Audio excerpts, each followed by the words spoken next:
Hi everybody, this is Agnes from Sediment, and today we're going to taste Dom Perignon.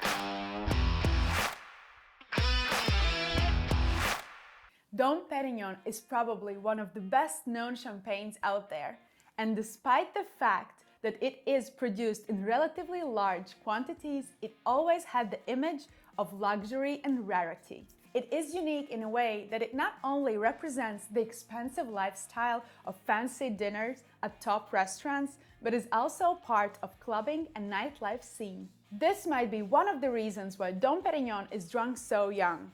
I mean, this wine has the potential to age for many years, often decades, but most of it is drunk shortly after its release. But before we open our Dom Perignon, there are a few silly facts you might want to know.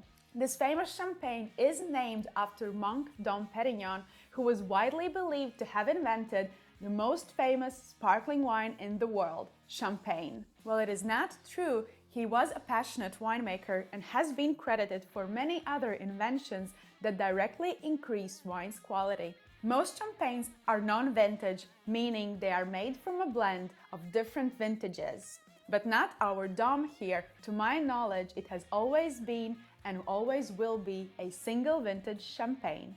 And that means not every vintage Dom Perignon will be made. The last Dom Perignon free vintage was 2007 and before that 2001. Dom Perignon is based on Chardonnay and Pinot Noir grape varieties, and they are usually in very similar percentages, though actual blend may vary according to each vintage. Originally, Dom Perignon was Moet Chandon Luxury Cuvée, but now it stands on its own as a separate brand. This is 2008 vintage, which is considered to be one of the greatest vintages in Champagne. Vinification of Dom Perignon is usually very reductive and oxygen impact is limited. So what is so special about Dom Perignon Champagne? Let's find out.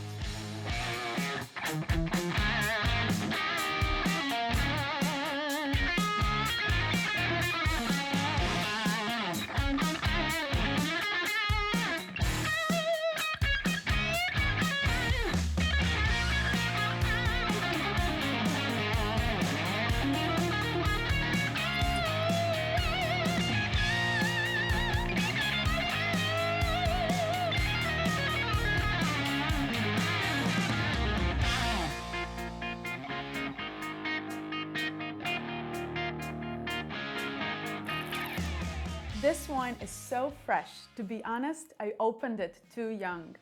It is very floral as well. It smells of white blossom, and you get some ripe citrus notes on the back. After a while, it seems to develop some smoky characters, almost like bready and biscuity tones.